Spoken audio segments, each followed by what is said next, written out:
Welcome back, number 25, Kevin Stevens. We're all gonna have choices in life. 28 years old, never did a drug in my life. Someone handed me something. So one 30-second decision I made changed the past of my life. For the next 24 years, my life went like this. We're on TV now, so it's kind of scary. You know, our radio and our podcast can see on TV, which is kind of new to us. So painfully, like I sat with you guys all for a long time, guys, and sat there and say it's never going to be me. You know, now I'm sitting here talking to you guys because it was me. I know how those people feel because I've been in those situations where I've been stuck, and when you're in it, you can't see it. It's very hard, it's a very difficult thing, addiction and substance abuse, and people need help, and we have to get out there and kind of educate people and try to do the best we can to help them. Welcome to Crosscheck. This is Kevin Stevens. Got another great show today, guys. We got two of our old friends from our radio show coming in on the TV side today. Shannon DeMille from Clean Slate Centers in Plymouth, and also Beth Stark, who will share a story with all of you. So I'll turn over my buddy Andy, and we'll go from there. Well, thanks, Kevin. Yeah, we do have another great show today in the works. And before we get started, we have to meet our star-studded panel. I think you're first with that one. No, I think you. Alyssa Horton, recovery specialist, Abington native. Not a native. Not a native. Resident of Abington. I was alled to move in after I talked to Alex. Yeah, we let her in. That's it. Not there we goes might the be neighborhood. Throwing her out, but we let her in. There goes the neighborhood. And then Alex Bezanson with the Abington Substance Awareness Coalition. That's right. I said it right? You did. You did. All right. How are you guys doing? All right? We're doing good. Good. All right. So Kevin was lacing up the skates yesterday. Yeah, that was a great time. And doing a PSA at the Rockland Ice Rink. He was cold. I was hoping somebody was going to say. It was cold. I didn't get to. I'm really happy to hear this part of the story. Yeah, it was cold. It was cold. I was cold. Yeah. Oh, yeah, it was good. We had, we had some young kids over there working with us who kind of made it all happen. You know, it was it's always good to get different age levels, involved, and I think we had everybody covered yesterday, Alex. I think we had all covered. Yeah. You even had Andy and I out on the ice at the end. It was great. It was a PSA for an upcoming campaign we have, and you'll have more details about that as we go, but it'll be coming to a station near you. That's right. And so we also had a couple of news headlines I wanted to address. Mm-hmm. So we were going to talk about vaping today, but I wanted to talk about how insidious this disease of addiction is and the need for making the right decisions. And this past week, one of our former radio show guests, who was great, a gentleman named Jeff Hatch, was actually charged with federal drug trafficking for fentanyl. And he played in the NFL for several years and worked for Granite Recovery Center in New Hampshire as a business development manager. And he actually ended up pleading guilty to federal drug charges and is now facing 4 years in prison. And he has agreed, as a standing up and owning what happened, he is trying to help the feds identify and capture other drug dealers. So I guess my question to you guys is, tell us about this. What do you think? What do I think? Yeah, we know Jeff. He's great. Yeah, he's I've met him many times, and he's a lovely man, and it is very sad to hear that this has happened. But it is an insidious disease. No one's exempt, even if you've been in recovery for some period of time. There is no everyone says it's like a moral decision. It's not. A relapse is a possibility for every single one of us, which then comes with really poor decision making, unfortunately, most of our legal system is currently obtained by people with drug charges or drug-relatable offenses. So, it stinks. But it's not black. It's not black or white in the sense that he could still be an advocate and saying about addiction, but he's still.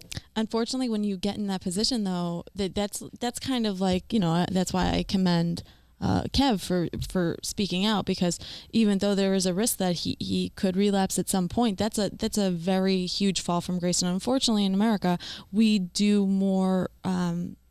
We're more pertained to watch something negative than we are to watch something positive. So unfortunately, when it comes to something like this may be the end of his career in this. Yeah, unfortunately, because the problem is that now many people feel betrayed, lied to. You know, he publicly spoke at many things. He helped individuals. He's worked for more than just Granite Recovery Centers. He's worked for multiple treatment centers over the years. His credibility is now damaged, and unfortunately, again, if you research his name, that's going to come up. So how does that impact the industry? And then we'll hear from. It's not a good look. No. I think this is going on in the industry, unfortunately. Yeah. You know, this one was really just made the headline because of if everyone Pence, remembers, a couple of weeks ago, the vice president was leaving, or maybe the plane didn't leave. Air Force 2 didn't leave the runway, but they canceled the trip. Everyone thought there might have been something wrong with the president. And this was the reason, because the federal government had been doing an investigation for 2 years of him and at Granite Recovery, unfortunately.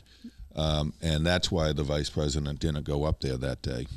And I mean, it is. I mean, Florida's been highlighted. I believe there's other states like California and stuff, like body brokering, for example. An example of body brokering is when you basically are giving drug addicts drugs to have them relapse and get high to return to a facility for a price. So, I mean, this has been happening in that sense. I don't think that this is necessarily, the information doesn't say that this is similar to that, but I mean, it's in the same field. But hopefully, of like actions, you know what I mean? Like I've known a lot of addicts, and you know, I know some that have been into 26, 28, 30 treatment centers. Yeah. Before it really hits them, and you know, hopefully he can recover. Kev? Yeah, I just think in like Alyssa and my world, kind of addiction world, we see this happen all the time. It's really not like, you know, it's sad and you don't want it to happen. You never want to see someone go down like that, and you know, we don't know what happened behind it, what all the stuff was going on, but you know, it's a one day at a time disease for us. You know, it can happen. We could have it all today, and we could have it gone tomorrow. Right. You know, that's just the way it is, and it's only a couple of bad decisions. You know, he made a couple of bad decisions, got in front of the wrong people, talked to a couple of people that maybe took him. I don't know. Maybe he was a mastermind. I don't know who was, but he got involved with people that were making bad decisions, and it's easy to follow. You know, we've made a lot of bad decisions, and you get into making the right decisions, and I think he just fell into the wrong situation, and who knows how long this was going on. Who knows, right? We can't say it's just 2 years. Could have been going on 5 years, right? You know, but they just didn't find out about it. So, you know, it's all one of those things that it happens. You know, like in our world, you know, I see it happen all the time. So to me, it's sad. And it's not crazy though. But it's not crazy, like you know, to some people. No, it's absolutely. Well, like I said, the reason this one became it's only because the vice president was going to go there. Right. I get Drinkwater call me at like 8 o'clock in the morning, 7th. Call me. I said, what? He says, okay, you know, one of our guests, and I'm like, okay. I got an email. I got email to me, text message. He was a yenta, and he was a gossiper, you know. Well, I mean, that's part of, you know, that's unfortunate. That is part of the industry, like in any industry, really. I mean, like, this is a world of gossipers. I know. You know what I mean? Like, it's not to be rude or say anything bad about anyone. I'm admitting to it myself, like, but like, I'm not going to throw shame at somebody for doing what I do. Right. You know what I mean? Like, that's unfortunate, but people, I mean, I got it sent to me, and I talked about it with people in the industry, and it's, you know, it's just a really unfortunate situation. And what's worse is that, you know, again, this is like why I think that it is a very courageous thing for anyone to kind of promote themselves in any form, because there is always the chance of, you know, what happens for the backlash if there is another setback or another failure or another letdown or anything like that. That's a much bigger fall from grace than what originally started. I will say the fact that he owned it, you know, and said, yeah, he didn't stand trial. He just like, I'm doing it. You know, I'm taking the heat. Well, I mean, like, that's the one thing. Not they taking the heat. I know. And the feds falling from 2000. I got fallen by the feds for a long time. They're not doing. Yes, Kev, please tell us. They don't do like half-ass work. You know, when they close in on you, you're done. You're done. You know, you're pretty much. You know. I mean, I do think it's a little, and I'll ask you, Kev, I mean, it's a little strange that they're actually putting out there that he's going to help that's the feds. I mean, that's a little dangerous. Yeah, that's not a good thing for him to do. No. Like, the people that do that, you don't come out and publicize it, though. Yeah, when has that ever happened that it's publicized? Unfortunately, because of the involvement of the vice president coming, this is a completely different circumstance than normal. Yeah, like people... that's not supposed to be told. Yeah, normal people can get think... trouble for telling people in prison this Normal stuff. people think he's doing a good thing. He's not. No, he's not. Like, for us, I know, like, he's not doing a good thing. Okay. That's something that... he's covering his own. And he's helping his own sentence out, what he's doing. Right. Okay. Right. I mean, it's and that's what the DA spoke about last week. That's what he does. He tries to get people to do this. Yeah, that's what they do. And be lenient on them, and because he wants to hire up. Yeah. The unfortunate thing is, like Kev's saying, just to clarify, is that we are an illogical bunch when we're not doing well. But so illogically, right, we're looking at this as he's betraying a community. So people react to that. I mean, like, the term rat is a real term that is used in the prison system. The fact that it's used outside the prison system is beyond me. I don't understand. But in prison, people that are labeled that are in much danger. Huge amount of danger. One of the articles I was reading, they made it sound like he was doing a good thing. And the tone and the intonation was like, oh, and he's going to work together. Because they want other people to do it. They're using his past fame to promote other people doing this. But unfortunately, at the same time, they're also putting him in danger because they're also telling people that he's working with them. That's not a good thing everybody in a certain type of society. Yeah. And everybody that gets caught by the feds has an opportunity to help them. Because unless you're the highest of the highest. So they give you that opportunity to say, you know what, you want to stay out of jail? Let's go to work, and we got to get the top guy. That's what they're doing with him. And for some reason, they're putting it in the paper, which that's is absolutely... the only problem with it. Like, yes, do I agree that, like, people with lesser charges should be getting these huge charges because they're not sharing information? Absolutely not. I think that we should work together as a collective society to stop this from happening, and they have an opportunity to take that. What I do want to say is that I don't think it's appropriate, knowing that this world does exist, knowing what happens to people that do this, and putting it out publicly is inappropriate.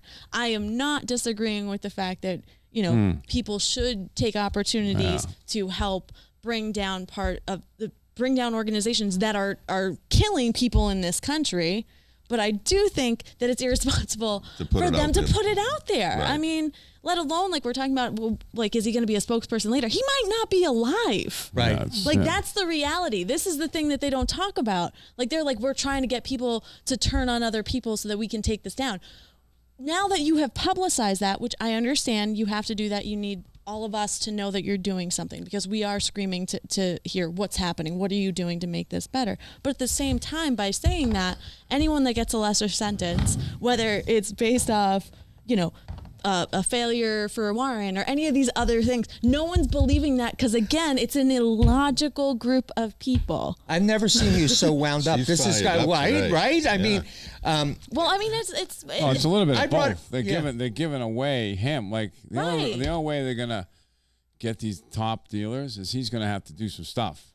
Got it. And it's not. You don't just think like, these top dealers know that they can't deal with this kid anymore? Like, it's I mean, and the thing is like, so for example, like, there's some episodes I've out there about people actually, like, interviewing people in gangs in America, and they're talking about these things. Like, it's a reality. It's not just a TV show that you watch, guys. I don't know if you know this. It's not just in movies. People will get assassinated for these offenses depending on who the large organization is that they're reporting on, depending on on what information they have in these people.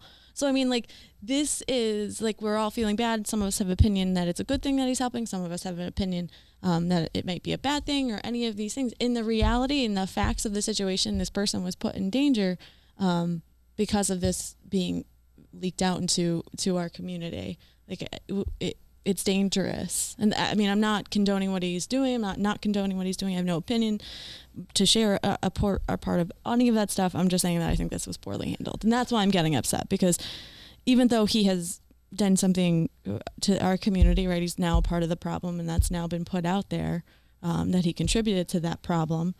But they put him in danger. He still has human rights. We're going to have to take a break. Great topic. Wow, she was fired up. I know, I loved it. We'll be right back on Crosscheck. 1, 2, 3, 4.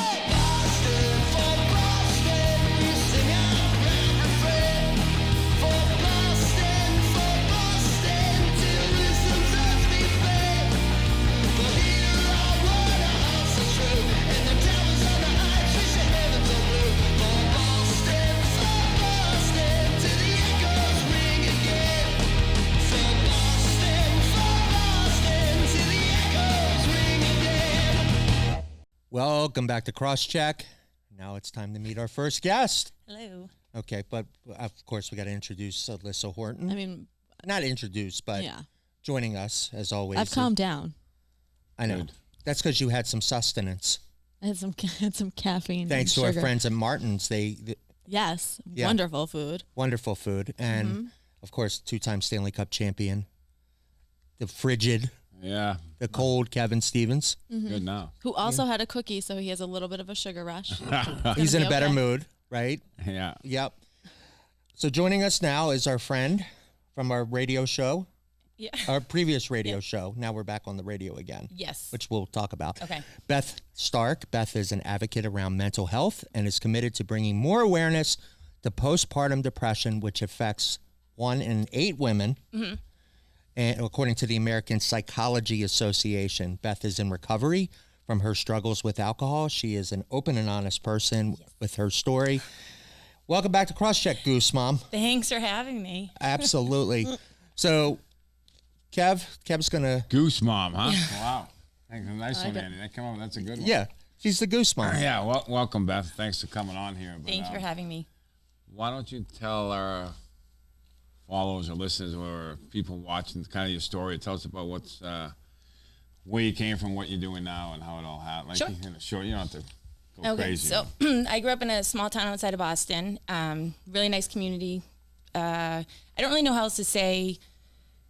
Drinking was normal. It was something everybody did. No one's parents seemed to really care. My parents probably hate me for saying that. And then, but it was something we all did. So abnormal drinking never really seemed to be anything I was aware of. I knew that I had a history of alcoholism in my family, but like anyone, you think you're untouchable. So kind of fast forward, I got married in 2011 and I had my son in 2015. I got pregnant in 2014. And like right before I had Philly, my drinking was starting to get problematic. There were a lot more issues with incidences, and I would be given a pass and told it's okay. I would take time off. And the thing is I actually could take time off. I would stop drinking for a couple months, make it through whatever. After I had my son, I didn't drink. Well, not obviously. I did not drink during my pregnancy, but I started to get what's called prepartum, and mine set in around 7 months. And I had this irrational fear that he did not have eyes. The month that I found out I was pregnant, we had been in DC, and I didn't know I was pregnant. So I was convinced I gave him fetal alcohol syndrome. But the obsession with the idea that I had done this was just irrational. And I would go to the hospital, make them give me ultrasounds. They kept telling me he had eyes. But I was obsessed with this.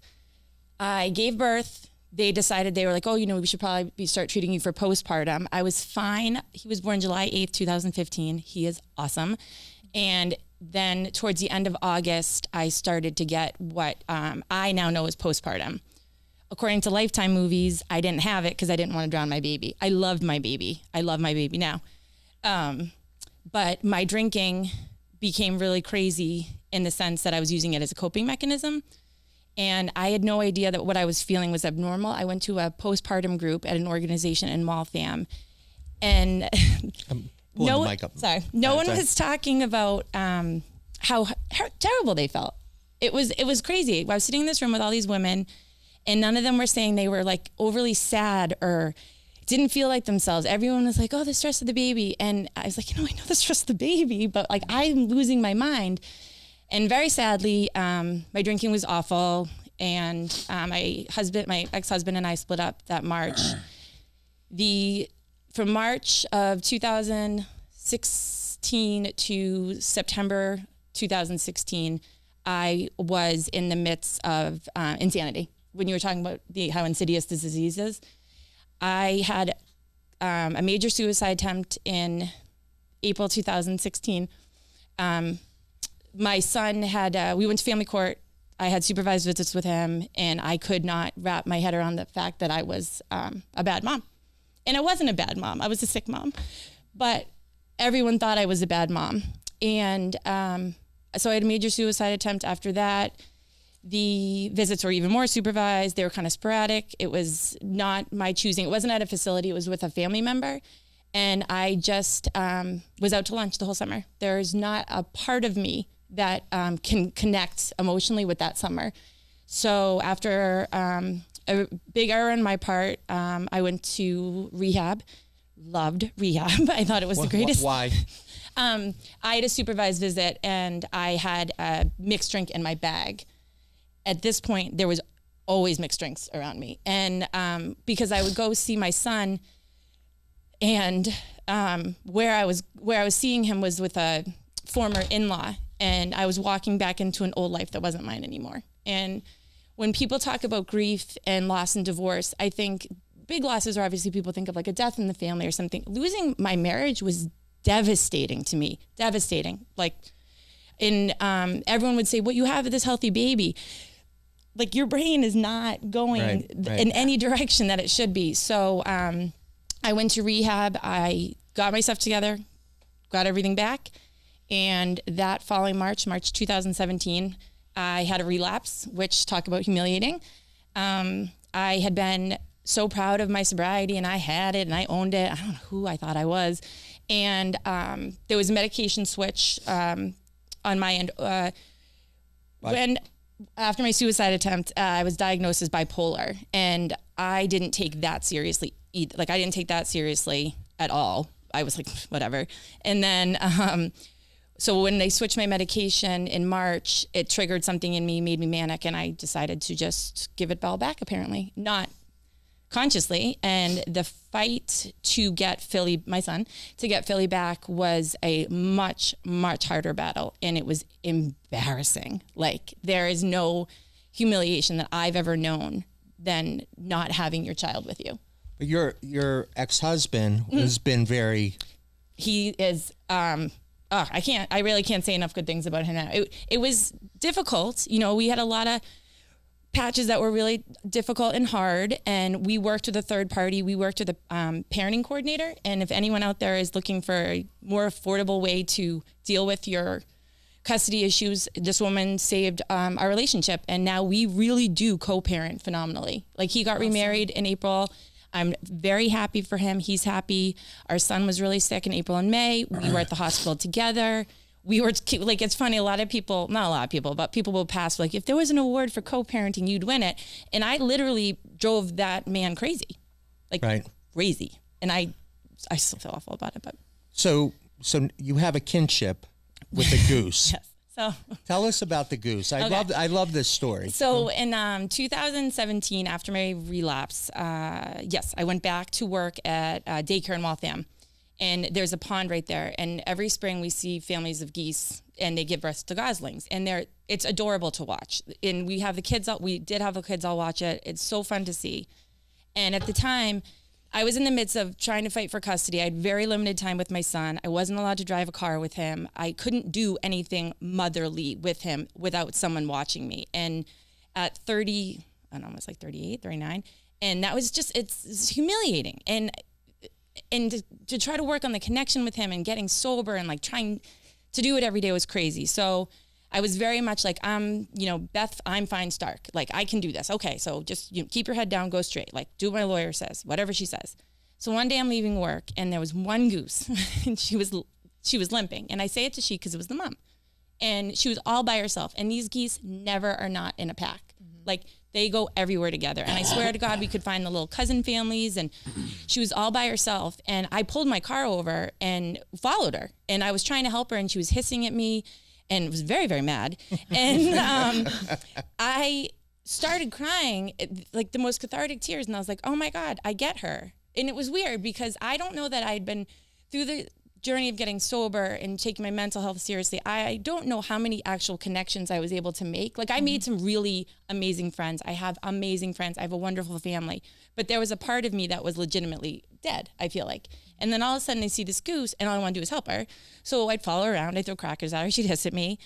I drove the building maintenance men daily. I was like, you have to help her. And they were like, Beth, if we call anyone, they're going to put her down. And this goose could not go down. Like, no way, because that was me. And she was reunited one day with her family. I went to AA meetings. I talked about her with my friends.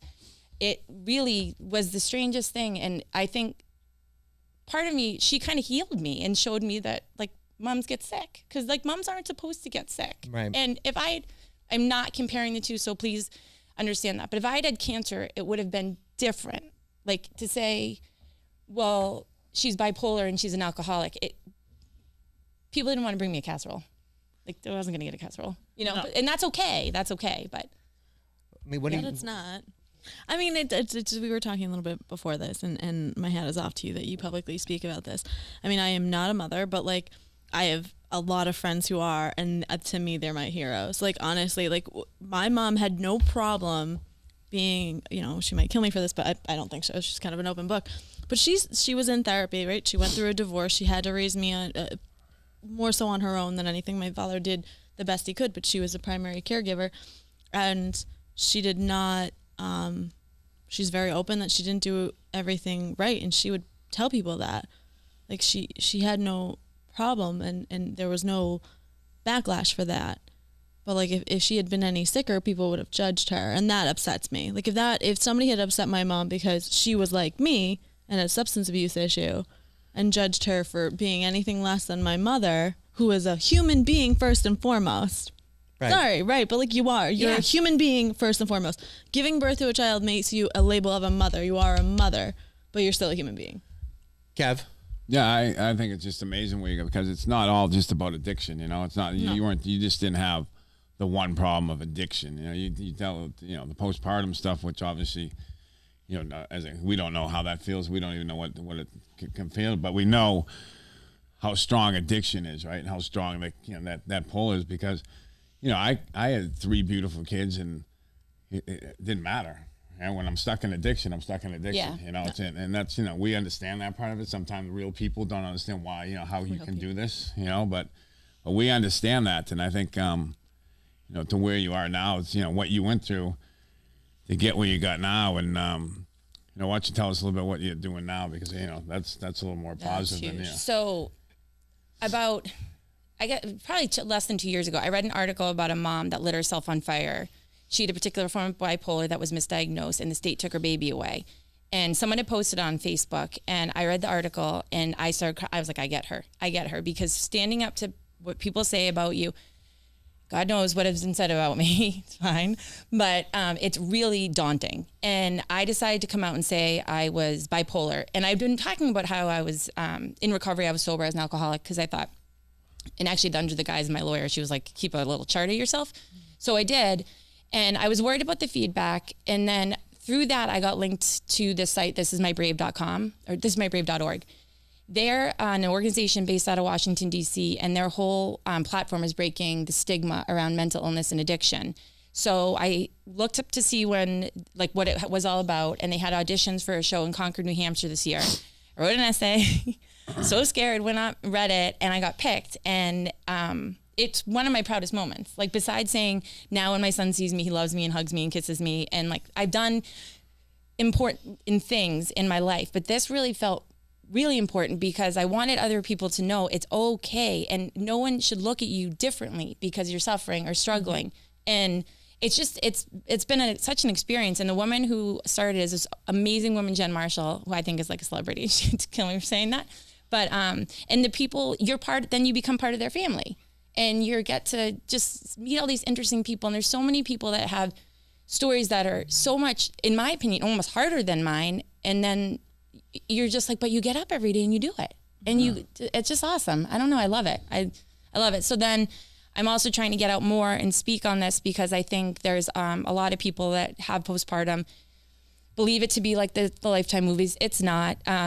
My son was always bathed. He was dressed impeccably. He was always fed. He was sleep trained at 3 months. He never had a binky. I did some things right. Yeah. But then where I was failing was there, like myself. And, and a lot of people got hurt. And I know I can't save everyone, but I wouldn't mind saving a couple moms. And maybe their marriages, I don't know. Everything happens for a reason. I know that. But it was sad. It was really hard. And what are you doing today to continue your sobriety? So today, AA meetings. I go see my therapist and psychiatrist, who are like everything to me. And I have a really, really, really strong support network. A lot of things I've been reading lately are about how depression and anxiety and how those can formulate when you don't have a good support network. Mm-hmm. When I had my son, I did not have a good support network. And not to mention that I wasn't telling people, but I wasn't telling people. So I suppose if I was more honest, people would have helped me. But I wanted to be able to be Wonder Woman and be the super mom because like I worked in early education, so I should totally be able to do everything. And and I had the perfect baby, so I like God, nothing can ever go wrong. So now you're cutting yourself some slack. I'm trying to, but I also just sometimes I wonder, like when I did This Is My Brave, and I people are funny, and I never want anyone to think I'm like all that because I'm telling my story. To me, telling my story keeps me humble because it was only 2 years ago that I didn't have my son. I just got custody of him back January 4th of this year. I got legal custody back last year. I was in courts. We worked with the parenting coordinator. Like, if I don't always keep my finger on the pulse of that, then I'm going to get away from it. And honestly, if I did relapse, I would be humiliated. But I also know it can happen. Right. So like every day I have to wake up and I make a promise to my son, to myself, to the people I love, to not put them through that again, one day at a time. I'm not guaranteed any more than that. I don't know. That's, to me, is how I stay healthy. Yeah, it's all good stuff. It's like you said, it's different. Like the postpartum stuff is like it's really important to ladies. It's like it's just like the stigma of addiction, right? No one really wants to talk about it. Everybody thinks they're a great mom, and you're not trying to do anything. It's just one of those things that. But for you to get out there and talk about it, I think it's important because it's just like anything, right? It's people need to hear that where you came from and where you are now, and I think that's important. That you can get through it, right? Yeah, you can. I'm going to graduate college in May, which is awesome. Amazing. I made Dean List. Like, nice. I don't even know how that's possible. That's awesome. But I just want to show that life can change for the better with the proper help. Like, if I didn't. I really got so lucky. You have no idea. And I say this all the time. I have like the worst story, I think, sometimes. It's awful. I could show you pictures of what I looked like 3 years ago. It's awful. And it's a picture of someone dying from the inside out. Like, it doesn't matter what I actually physically look like. I was dead inside. And now I talk too much. I'm kind of annoying probably, but I'm really driven. I really just want to get around people and support them and help them. Because I know how alone I felt. It was so isolating. And then to have to go to people and be like, oh, you want me to come on a play date? I can't. I don't have my son. And now, even still when I tell my story and I'm like, well, things are going well, I get like this face all the time. I'm like, I get it. But it's hard for me to watch people judge other people because it's like, you don't know what it's like in someone else's shoes. Nor do those people want to actually own what might be going on in their shoes. And I can't sit there and be like, well, let me tell you what I think. That's not my place. And I've learned a lot. Like, I've learned to, when people come at me, walk away. And I just learned so many skills. I'm like, it's just great. And I love trying to share it with people. And this is like one way to do it. So, yeah.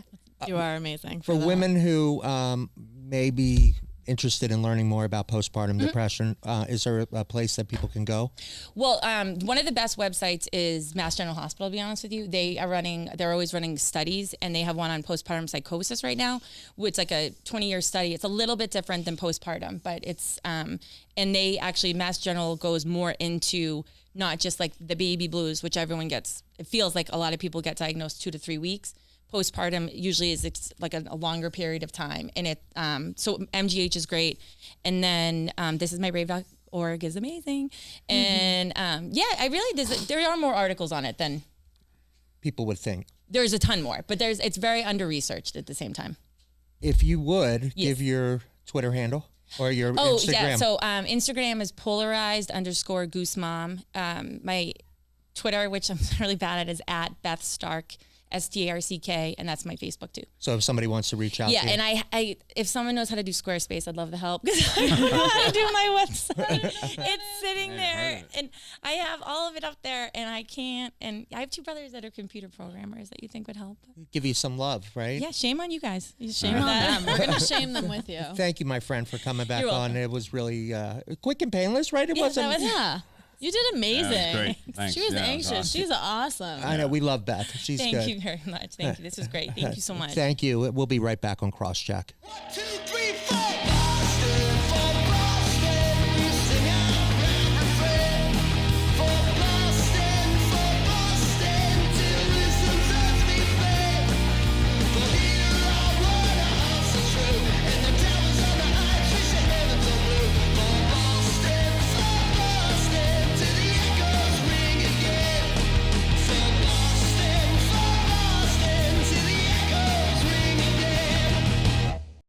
Welcome back to Crosscheck. I'm Andy Bernstein here with two-time Stanley Cup champion, the one, the only, Kevin Stevens, Alex Bezanson, Abington Substance Awareness Coalition.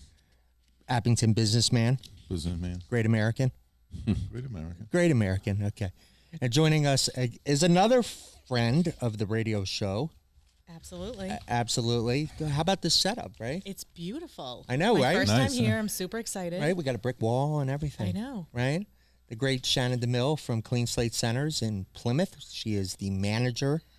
I am. How are you? I'm well. How are you? I'm good. So tell us about Clean Slate. What's going on with you these days? It's crazy, actually. I haven't seen you in so long because we have so many patients and so much stuff going on.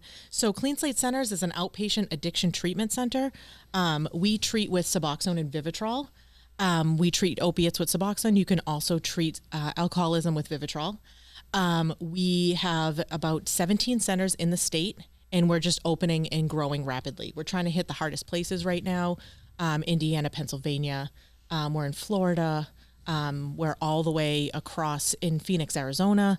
We're just trying to help people. Our model is very structured. It's different than a lot of the other places, so that's why I kind of like Clean Slate and like the model that they have.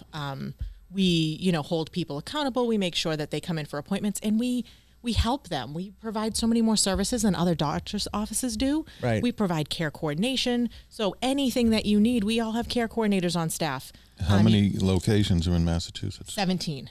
Where were they? Oh, no, I knew you were going to Yeah, ask. well, give It's us like the we're highlights. reciting the menu at Chili's. yeah. We have Well, the give us a Terlingua few. Pride Burger. We have the, So we are in Plymouth, New Bedford, East Boston, Tewksbury, Lawrence, Lynn, Springfield, Worcester, Ware, Pittsfield, Greenfield, and a bunch of other in Western All right. Mass.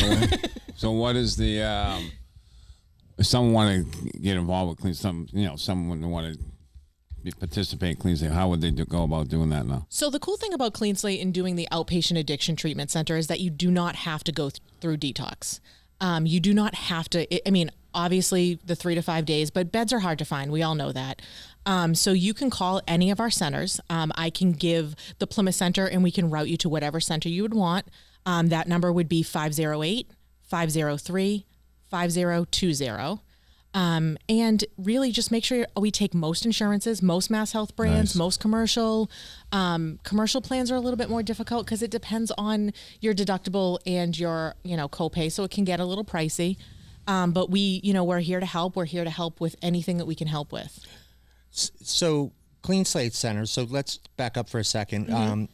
You talked about Vivitrol. Yep. And you talked about Suboxone. For people out there, can you explain what those two medications are and how do they work? Absolutely. So Suboxone is taken sublingually, which is under the tongue, and it goes up there and it kind of sits on those receptors. It acts like an opiate, but it is not an opiate, and it just kind of helps people start to put their life together. So you're not going through those awful withdrawal symptoms, and you're just trying to maintain so you can get on the path to recovery. So you can get on this path and you can start working, getting everything back together, getting your kids back, talking to DCF, probation, whatever it may be.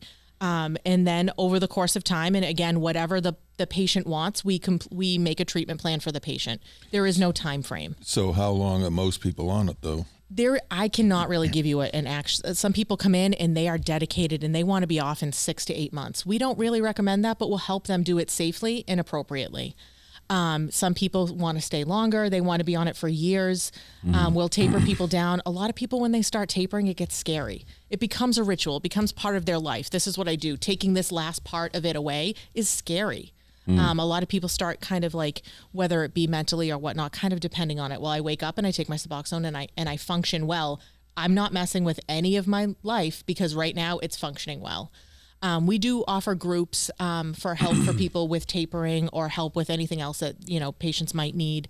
But ultimately, the patient leads the course of treatment, however the patient wants and however long. You do a lot of work with Plymouth County Outreach. I do. And the ubiquitous Botieri and Allen. Oh, they're two of my favorite people. They're the best. We know them. Yep. You guys. So how do you work with Plymouth County Outreach? Because that's how we actually found you. That's how we met. Absolutely. So I work as a recovery coach with Plymouth County Outreach. When there is an overdose in Plymouth County, a recovery coach as well as a plainclothes officer goes out 24 to 48 hours later to assist the family or the person. Right. Offering help, offering, resources, offering whatever it may be. We're not a one size fits all. Is it Suboxone? Maybe for that person it is. Maybe the other person it's detox. Maybe it's mom and dad need some family resources like Learn to Cope or places in the area. We go out and we try to help. I also work on a tier 2 group with the Plymouth County Outreach. So the tier 2 group is patients that we've identified that have overdosed more than 3 times in a 6-month period. So what we're doing with those people is we're really just we have a recovery coach that will help and try to make weekly contact with these people, seeing if we can, try to get them the help that they need. Whatever it may be. We had a person, join the Boston Bulldogs, which is a great running opportunity. He didn't want to go to he didn't want to go to meetings. He just wanted to, to run, and it worked for him. So really what Plymouth County Outreach is doing is just trying to get out there, get in the community, and help people. Can you relate to what she's talking about as far as the connection, like with the Bulldogs? Or Yeah, I think it's important that people find something else to do, and I think Suboxone is a method to get your life back. I think that's the biggest thing of is Suboxone and methadone. All these people, there's different people talk differently about different things, but it definitely gets you on the path of recovery, and I think that's the most important thing we try to do is to save people, right? You don't want people Absolutely. dying, and then, whatever we can do to help, whatever path they gotta go. Whatever works for whatever person. And that's not going to work for everybody. Yeah. But if that's the path they choose, and it's better than the alternative. Yeah, that's the thing. Yeah, there have been a lot of overdoses in Plymouth County in the past month. Yeah. I was going to ask you, why is that? That is a great question, Andy, and if I could answer Because it was I going feel down. like Because it was going down. It was going Yeah, down. but just not this past weekend, the weekend before, there were 7, I think. 7 fatalities and 19 overdoses. Right. Yeah. Personally, we're coming into the season. We're coming into summer. A lot of family parties, a lot of cookouts, a lot of putting the alcohol or the substance or whatever it may be in front of people, kind of feeling forced that you need to go to mom's family cookout and everyone is drinking and everyone's doing whatever. And I think it's really putting people in a really hard spot. And, summer is easy. You can sleep in your car, you can sleep in your tent. So if mom or dad or spouse kicks you out, it's comfortable. Once we get to the winter months, it becomes less comfortable and more like, where can I go? Where do I have to do? Historically working in the field for so long, I really think it's just a seasonal. What we're seeing out on the streets right now is all fentanyl. We're not seeing much heroin at all. Wow. We're seeing fentanyl in the marijuana. We're seeing fentanyl in the cocaine. We're seeing fentanyl in the crack. It is absolutely ridiculous what we're seeing right now. What are the ages that you're starting to see? We have anywhere from 18 to in their 60s and 70s. There is really no place where this epidemic has kind of sat age-wise. We go from one extreme to another. You also do work. I'm jumping around a little bit, but you also I do a lot. You also work with PARI. I do. Tell us about PARI. So PARI was first initially started in Gloucester with the police departments. And what they're doing is putting recovery coaches and kind of putting them in with the police departments, kind of helping the officers understand addiction, helping officers understand what substance use looks like, how to help it, instead of just locking people up and throwing away the key. That's not going to help. So what PARI tends to do is put your recovery coach integrate them into the police. We make sure that we can train them appropriately, train them, when they see children in the home or whatever, to make sure that they make the right call. And we're actually helping rather than, making it's working. It's going to be slow. The population does not trust the police. They do not want us coming in, when they see us, rolling up, they usually tend to fight back a little bit. How many times a week do you go out? It depends. At this point right now, with my office being so busy, I'm standby. At one point I was going out every Wednesday was my day. Everyone has a day. And I was going out Wednesday. Now I'm a fill-in. If anyone takes vacation, I will then go out. I see. We've talked about vaping. I was texting you earlier. I said, can we talk about vaping? And you said, I hate it. LOL. Yep. I hate it. What do you hate? Like, talk to us about this. That I think with vaping, I hate that it's hitting our children. I think that's what bothers me the most. If you're an adult and you're vaping, hey, you're making those decisions. You've made that adult choice. You have that adult brain, and whether or not you make it or not, and you vape or not is your decision. But what hurts me, I'm a mom of 3. They are every stage of jerk at this point. I love my kids dearly, but they're 17, 11, and 5. So I have a teenager, a preteen, and a toddler. So it what's happening in the school systems is awful. These kids are vaping. They're vaping cannabis in the school systems. They're in the schools just cannot, it's nothing on the school systems because they are doing what they need to do to try to stop it other than patting kids down and not letting them in the building. I mean, there's nothing much we can do. Yeah, I think that's the hardest thing to kind of figure out is nothing. What can we do? Right. Because, but these kids don't know, as adults, we know what's going in our vape juice. We know, we do some research whether or not it has nicotine in it or not, but children don't. They're buying them off the friends at school. My son says it's, if you shut down vaping, that's like the biggest economy in the school right now. Yeah. That's how they're all making their money. Is it a gateway to other things? I think a lot of things are gateways. I would definitely not say that if you vape, you will be shooting heroin in a couple months. I definitely wouldn't say that, but I would say that if for some, yeah, it might be. And marijuana is something you see a lot of too? Well, they can present in the same little vape as kids might not know that the oil has THC in it. And then all of a sudden they're hitting it like it's a regular vape and getting high. In the school, school can't test it. They can't test every vape that's in every pocket of every kid. They look like little USB drives. That's crazy. It's crazy. It's crazy. What do you think of that? The vaping, as you and I talked about that earlier this week, I mean, that's the biggest problem in the schools that I'm hearing right now. Abington High School, even the middle school kids. Mm-hmm. And that's the biggest issue, and they don't know what they're vaping. And it's the chemicals. That's the problem. Right, and parents, because that article you sent me, the parents, they say it's a lack of educating the kids on the vaping. Well, yeah, definitely, and we don't know what's going to happen to these kids 10 years from now. We all know what cigarette does to people. We all know what alcohol does to people. We don't know. There's no test yet on the vapes. How these people are going to be 10 years from now, 15 years from now, 20 years from now.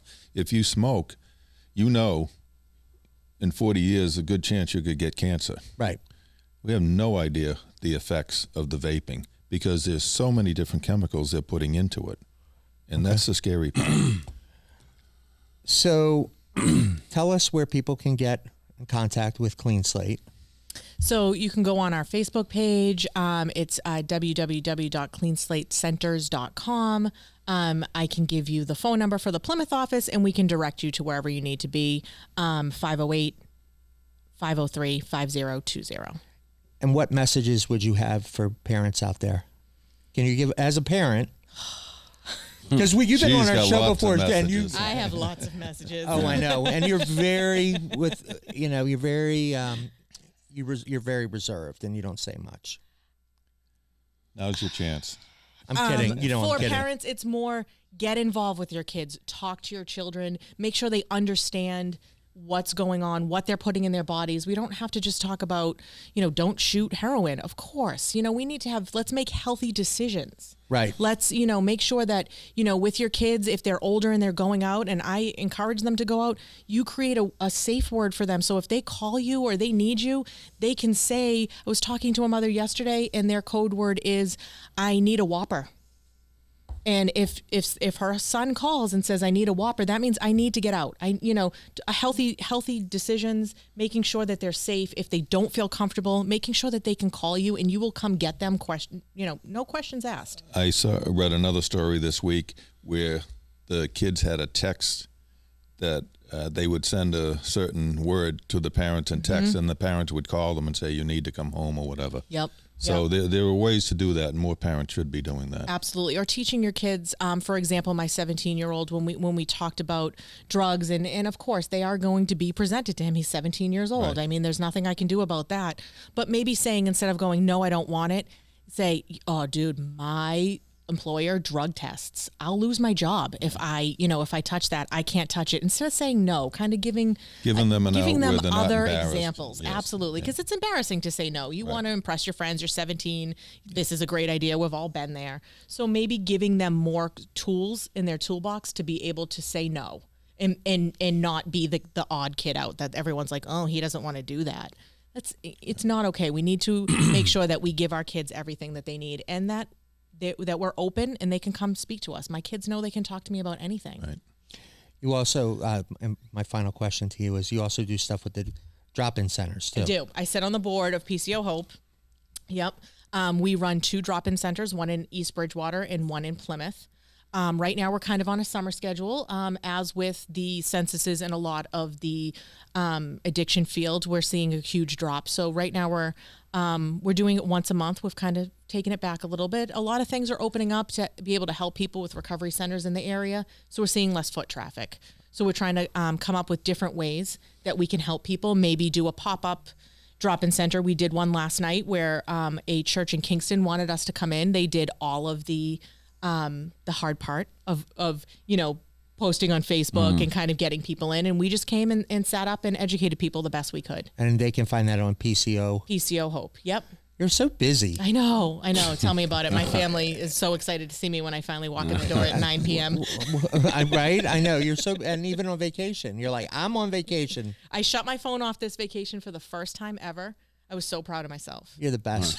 But were you shaking? Yeah. Yes, I was. You're going to come back? You'll come back? I will absolutely come back. Yeah. Thank you guys for Right. having me. Thanks. Thanks. Shannon DeMille, Clean Slate Centers. We'll be right back on Crosscheck. 1, 2, 3, 4. Boston, for Boston, we sing out round and free. For Boston, till wisdom's earth be free. For here our word our hearts are true, and the towers on the heights reach the heavens are blue. For Boston, till the echoes ring again. For Boston, till the echoes ring again. Welcome back to Crosscheck. I'm Andy Bernstein here with 2-time Stanley Cup champion, the nodding bobblehead. The best looking guy in hockey. We say it every show. Bobblehead. right. The best looking man in hockey And a great bobblehead. and a great Great bobblehead. bobblehead. 2-time Stanley Cup champion, Kevin Stevens, Alex Bazanson, That's me. Abington Substance Awareness Coalition. Right. I got it, right? You got it right. Okay, good. Alyssa Horton, recovery specialist. So, Alex, we have some news. Why don't you tell the people about our new venture? venture? Yeah. Well, we're proud to be on the air right here on WATD 95.9 every Monday night at 8 o'clock. Right? Woo! Following the great The great Kevin Tachi, who helped us Yeah. get this done. Yeah, it's a great station. I mean, Yeah. between Kevin and Sandy and Joe and everybody, it works out great for us and for them, hopefully. And we're going to reach a lot more people with our message. Well, that's just the bottom line for that is that the more people we can connect with, the better. Correct. Kevin, Yeah, that's great. You know, like I said, thank Kevin for all the work he's done. That's he did a lot of work to help us get over there. But ATD is kind of like the station we grew up in. The South Shore Right, kind of. yeah. Saturday football You games. and me. covering- at Really? least, yeah. Oh, yeah. Yeah. that's awesome. Yeah, but it was it's great. They can get out and reach more people. That's what it's all about, right? So let's talk about our guests for today. Beth, obviously, what a fabulous person. Great. I love the Great ladies. story. I love them both. How honest. I mean, what do you think? Yeah, it's something that sometimes doesn't get talked about that much, and obviously it has to be because it's important. There's so many different aspects of this whole thing that we kind of deal with, and that leads to addiction and the different parts of this, and it's important that we talk about all of them because it's and Beth's got a great story, a great message, and she's great to have on. She was great today. Yeah, very courageous, and it's not easy to tell your story No. in front of the world. Thousands The of world. people. Maybe world. millions of people listening to us. What say you? Well, I think it was another great show. And I think what people have to realize is there's a backstory to every addict, every alcoholic. There's a backstory there. And like was said earlier today. If you were sick with cancer, they'd bring you a casserole. But you I like know, that they one. would. That's true. It's phenomenal. But or they'd hold a fundraiser for you. Right. But there's a stigma with drugs and alcohol And mental health. and mental health. Right. So that's part of our message, and that's what we're trying to change. Queen. Queen. Thank you. Thank you. Now you Look, just made me look. super awkward. No, it was an amazing show. I love the ladies. I think Beth is amazing. Putting her story out there, and her, like her and I had discussed, you know, mothers especially do have an added stigma on top of that when addiction Yes. comes involved. Like, I mean, before there's a lot of videos of parents overdosing in their cars and stuff like this, and there's just like this huge campaign against those that suffered with addiction.